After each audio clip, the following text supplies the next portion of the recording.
दोस्तों, मेरठ से एक दिल दहला देने वाली घटना सामने आई है।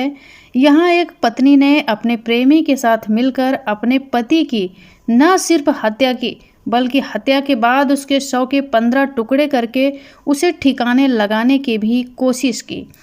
पुलिस की शुरुआती जांच में पता चला कि आरोपी पत्नी ने अपने प्रेमी के साथ मिलकर अपने पति को नींद की गोली दी थी। इसके बाद उन्होंने चाकू से उसकी हत्या कर दी। वो इतने पर ही नहीं रुके, उन्होंने शव के टुकड़े करने के बाद उसे एक ड्रम में भरकर और उसे सीमेंट से सील कर दिया। पुलिस ने आरोपी पत्नी की पहचान मुस्कान और उसके प्रेमी की पहचान साहिल के रूप में किया है, जबकि मृतक की पहचान 29 वर्षीय सौरभ राजपूत के रूप में की गई थी, जो मर्चेंट नेवी में काम करता था। पुलिस जांच में पता चला है कि सौरभ राजपूत यूएस बेस्ड एक कंपनी में मर्चेंट नेवी की जॉब करता था और 24 फरवरी को ही अपनी 6 साल की बेटी का जन्मदिन मनाने वह भारत आया था। इस भयानक घटना को अंजाम देने के बाद लोग सौरभ के बारे में पूछने लगे, तो मुस्कान ने लोगों को यह बताना शुरू कर दिया कि उसका पति हिल स्टेशन घूमने गया है। उनकी स्क्रिप्टेड कहानी सही साबित हो जाए, इसके लिए मुस्कान और साहिल मृतक सौरभ का फ़ोन लेकर हिमाचल प्रदेश के कौसानी गए। सोशल मीडिया पर अपलोड किया उनकी फ़ोटो को, जो ये लोग वहां जा करके खुद शूट किए थे। पुलिस को गुमराह करने के लिए सौरभ के फ़ोन से सोशल मीडिया पर कौसानी की कुछ वीडियो और फोटोज़ भी अपलोड कर दी।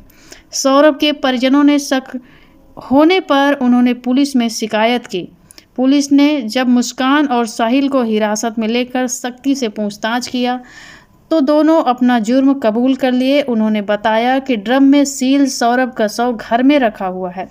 छेनी हथौड़ी और ड्रिल मशीन की मदद से काफ़ी मशक्क़त के बाद पुलिस ने सौरभ के शव को रिकवर करके पोस्टमार्टम के लिए भेज दिया। सौरभ के लापता होने की सूचना के बाद हरकत में आई थी पुलिस। मेरठ शहर के एसपी ने कहा कि सौरभ राजपूत के लापता होने की सूचना मिली थी। उनकी पत्नी मुस्कान और उसके प्रेमी को हिरासत में लेकर पूछताछ की तो उन्होंने सौरभ की हत्या और हत्या करने के तरीके की बातें पूरी तरह से बताया। मेरठ के इंदिरा नगर के रहने वाले सौरभ और मुस्कान ने 2016 में प्रेम विवाह यानी कि लव मैरिज किया था। तब मुस्कान से प्रेम के लिए सौरभ ने मर्चेंट नेवी की अपनी जॉब को छोड़ दी थी। प्रेम विवाह और जॉब छोड़ने के फैसलों की वजह से सौरभ की उसके परिजनों से खटपट शुरू हो गई थी। बात इतनी बिगड़ी कि सौरभ और मुस्कान अलग होकर किराए के घर में रहने लगे थे। 2019 में मुस्कान ने एक बेटी को जन्म दिया। इस दौरान मुस्कान के सौरभ के ही एक दोस्त साहिल से प्रेम संबंध बन गए। यह बात सौरभ को पता भी चल गई तो पति पत्नी में इतना विवाद हुआ कि बात तलाक तक पहुंच गई।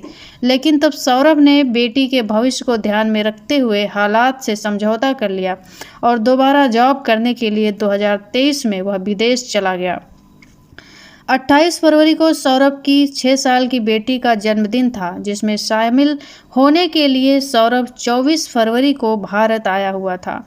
इस बीच मुस्कान और साहिल का प्रेम इतना परवान चढ़ा कि उन्होंने सौरभ को रास्ते से हटाने की उसकी हत्या की योजना बना डाली और मौका देखकर 4 मार्च को दोनों ने खौफनाक तरीके से सौरभ की हत्या को अंजाम दे डाला। जघन्य तरीके से की गई सौरभ की हत्या की सूचना से इलाके में सनसनी फैल गई। देर रात तक इंदिरा नगर की ये गलियां भीड़ से सटी रही। सौरभ के शव को देखने के लिए उसके परिजन घंटों गेट पर खड़े रहे। 14 दिन में सौरभ का शव सीमेंट से भरे ड्रम में इस कदर सील हो चुका था कि उसे रिकवर करना पुलिस को काफ़ी मशक्क़त करना पड़ा। पहले तो पुलिस ने छेनी हथौड़ी से सीमेंट तोड़ने की कोशिश की, मगर जब बात नहीं बनी तो सौरभ के क्षतिग्रस्त टुकड़ों को रिकवर किया गया। सीमेंट को काट करके ड्रिल मशीन की मदद से शव को निकाला गया।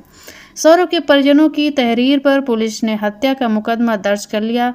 साहिल और उसकी गर्लफ्रेंड मुस्कान को यानी सौरभ की पत्नी को गिरफ्तार करके जेल भेज दिया गया। दोस्तों, इस पूरी घटना को सुनने के बाद आप लोगों की क्या राय है? ऐसे अपराधियों के साथ, ऐसे जघन्य अपराध करने वालों के साथ क्या सज़ा होनी चाहिए और आपके क्या विचार हैं इस पूरी कहानी को लेकर के, इस पूरी जघन्य घटना को लेकर के कमेंट बॉक्स में ज़रूर लिख कर बताना। आगे का अपडेट हम नेक्स्ट वीडियो में देंगे। Thank you. सतर्क रहें, अपना ध्यान रखें।